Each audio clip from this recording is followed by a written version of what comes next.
Hey, how you doing? Are you subscribed? Don't think you are. It doesn't say that um on the picture right here. But hey, I'll tell you what else. You should subscribe because you can help me run my life by getting me to drink hot sauce if I get to 10,000 subscribers, which you should make me do.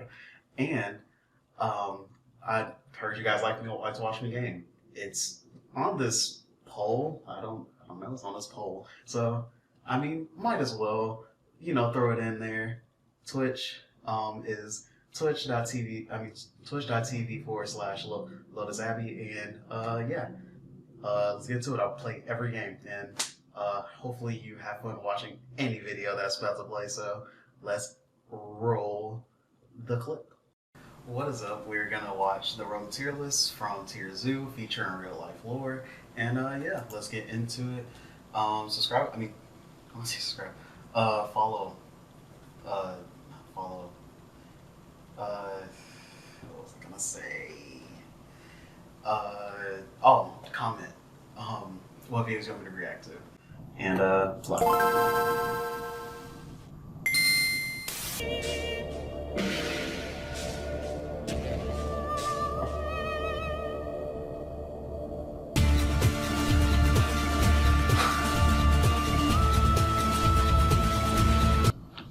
The cat is like, what happened? What? I was on top. I was the dominant one. What is going on? The Cretaceous balance patch nerfed a lot of the top builds, but one of the builds that managed to get through unscathed was the Rodent. They survived by using a weak but versatile and intelligent generalist playstyle. But with the dinosaurs out of the way, they began to diversify into a bunch of different niches and incorporate a wide variety of different strategies into their playstyles. Some of them were kinda janky, to be honest, but that was weird. Some of these are, I mean, yeah. Many of them have stood the test of time to become a mainstay of the current meta. Rodents all have one attribute in common, their signature incisor teeth, which, while not very useful in combat, can deal severe damage to structures. That is true. It really can do severe damage to structures. Making the most of this ability is a core component of rodent gameplay. Rodents are on the weaker side when it comes to combat, and most stick to the evasive generalist strategy, relying on their intelligence stat and special abilities to remain competitive. Mastering this type of gameplay is difficult, but luckily their relatively short spawn time helps mitigate this challenge. Even though their bread and butter moveset is pretty consistent, there are several unique builds that stand out as particularly viable, so let's get into the tier list now. So bottom of the tier list is the Lemming, but... So I wonder what... I mean... also tell me, like, what in the comment section, like, which one do you think is the worst? Not for the reason you might think.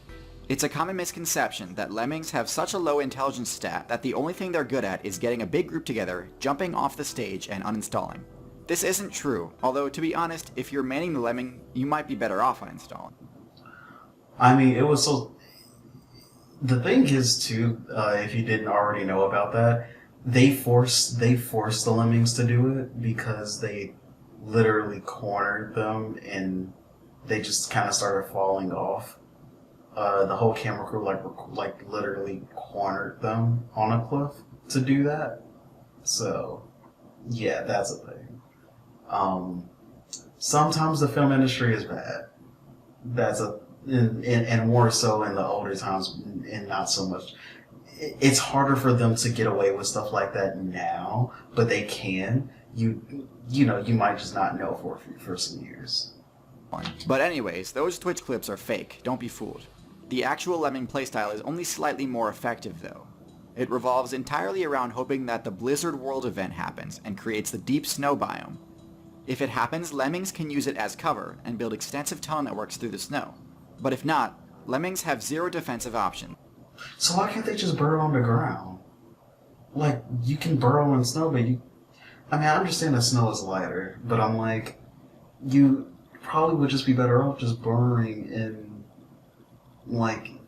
the dirt. And end up getting bodied left and right, to the point where their player base drops hard until the next big snowfall. As we all know, rising global temperatures are making snow biomes disappear across many servers. And so this already pretty unviable strategy is becoming even less viable as the meta progresses towards getting wetter and more tropical. Moving on up the tier list, we have the Capybara. The Capybara is at an... Capybara's cute. The Capybara's really cute.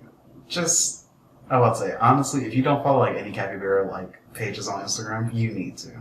You'll have it'll give you a great like boost to your day. Not gonna lie.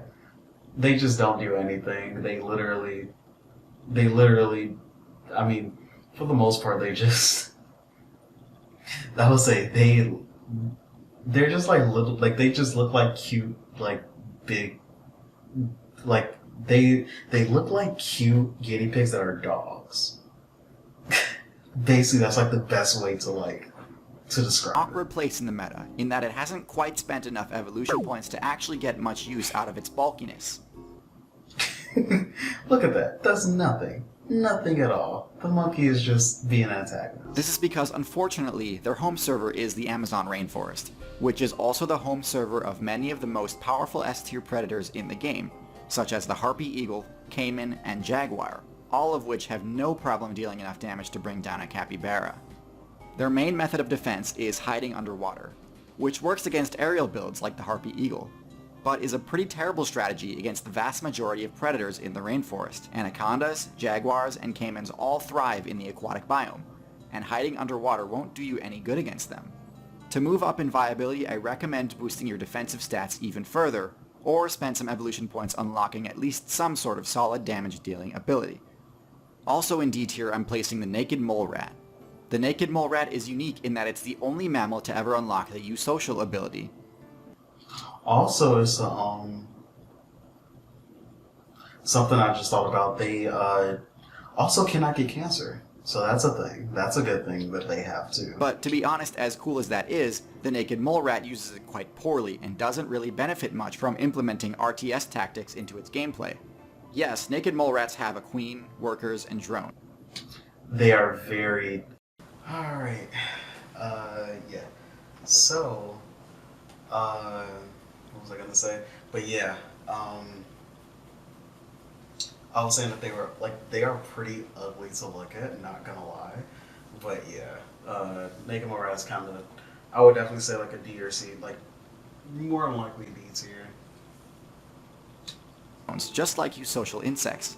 But the only thing that makes eusociality such an unbelievably strong strategy is that it enables a group of individuals to achieve things that would be impossible alone, like taking down a huge boss, traversing a huge barrier, or surviving a catastrophe.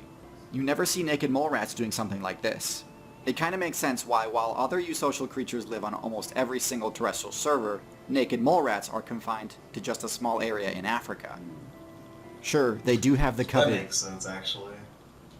Cancer resistance ability, but spending points to unlock an extremely rare power that benefits the individual makes no sense when playing as a eusocial colony. Your abilities should serve the colony, not the colony's units. The one impressive thing they do achieve is creating a large base, but there are other rodents who do this better, like the next contender on this list. Jumping up to C tier, we have the Beaver, one of the most well-known builder classes. Beavers are pretty good. They actually do some good work, honestly. In the entire game.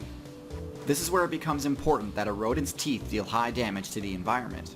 Beavers have iron-reinforced teeth that can be used to bring down trees. This isn't optional, by the way. Like all rodents, their teeth have a passive regeneration ability that mitigates loss of durability, but this also means that if they don't continuously use them, they'll eventually become overgrown and deal damage to the user. Anyways, the resources they gather are used to construct dams in rivers. This serves as their home base and main method of defense. Once fully completed, it works great, but the strategy does have its drawbacks that keep the beaver out of the higher tiers. For one, beavers are very vulnerable while their dam is still under construction. They have no good method of defense if they're caught in the open. Even their iron teeth don't deal enough damage to truly deter a predator.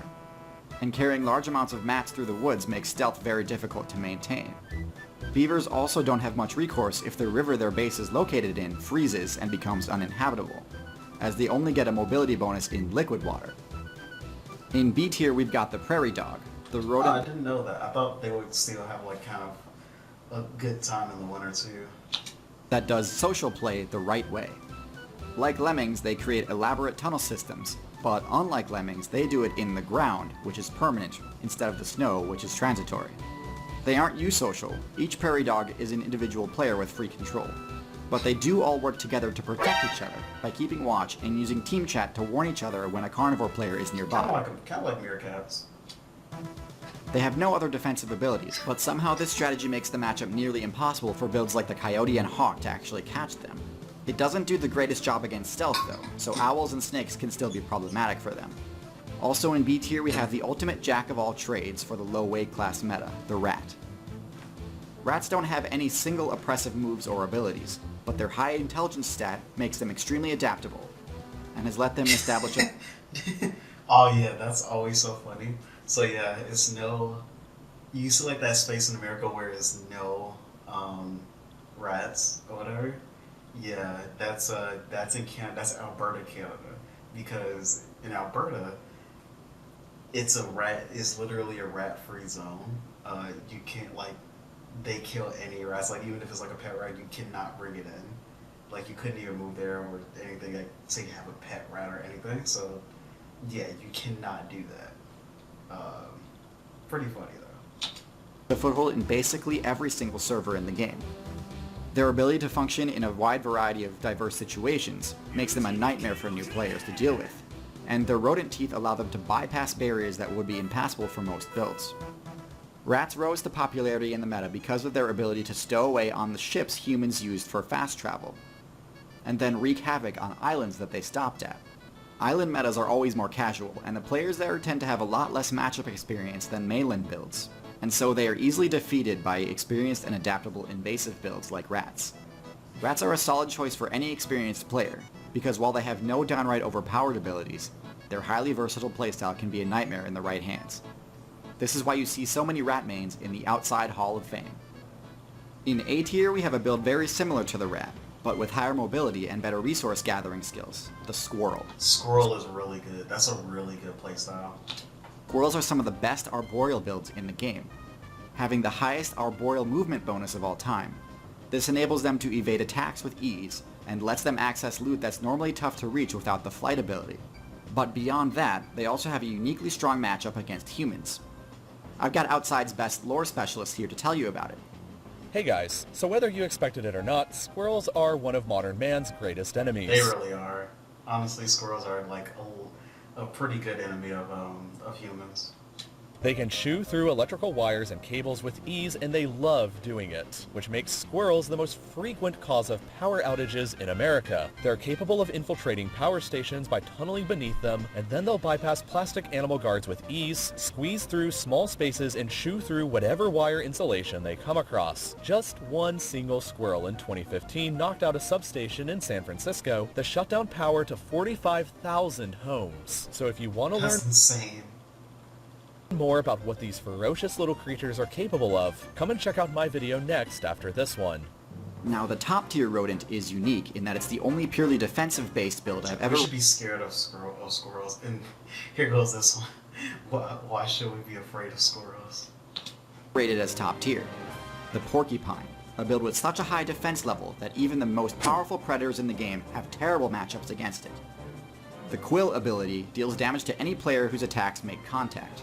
This is just hilariously effective against builds that rely on the move bite or swipe to deal damage. While the initial damage from quills isn't terribly high, that looks painful. That looks very, very painful. Every subsequent bite or swipe attempt while the quills are still embedded deals higher and higher damage, meaning that unless you have a support class that can remove the quills, they can be a death sentence. They have remarkably high lifespans because of this. So if you're looking to 28, that's actually insane. To play as a class that can do basically whatever it wants without worrying about attacks from most of the cast, Porcupine is your best bet. The only things that can really pose a threat to them are disjointed weapons and projectiles. But overall, Porcupines are one of the most well-protected builds of all time. Normally I'd recommend maybe relocating some of their defensive stats towards intelligence. But in this case, it seems that their mid-level intelligence, low mobility, and low stealth... Honestly, it seems like it's a pretty good option to have. Because you don't need that much intelligence. I mean, you could do whatever. You could kind of just do whatever you want. The defense is good. You don't really have to worry about that much. You're fine. Do the job just fine. In a lot of ways, having a high intelligence stat is crucial to surviving in the current meta. But for some things, having a high level of experience is no longer required. Like, for example, web design. I guess we're getting to the end of the video. So yeah. Talk to you guys in the next video. Comment what video you want me to react to in the next in the comment section down below. And yeah. Talk to you guys in the next video. Peace.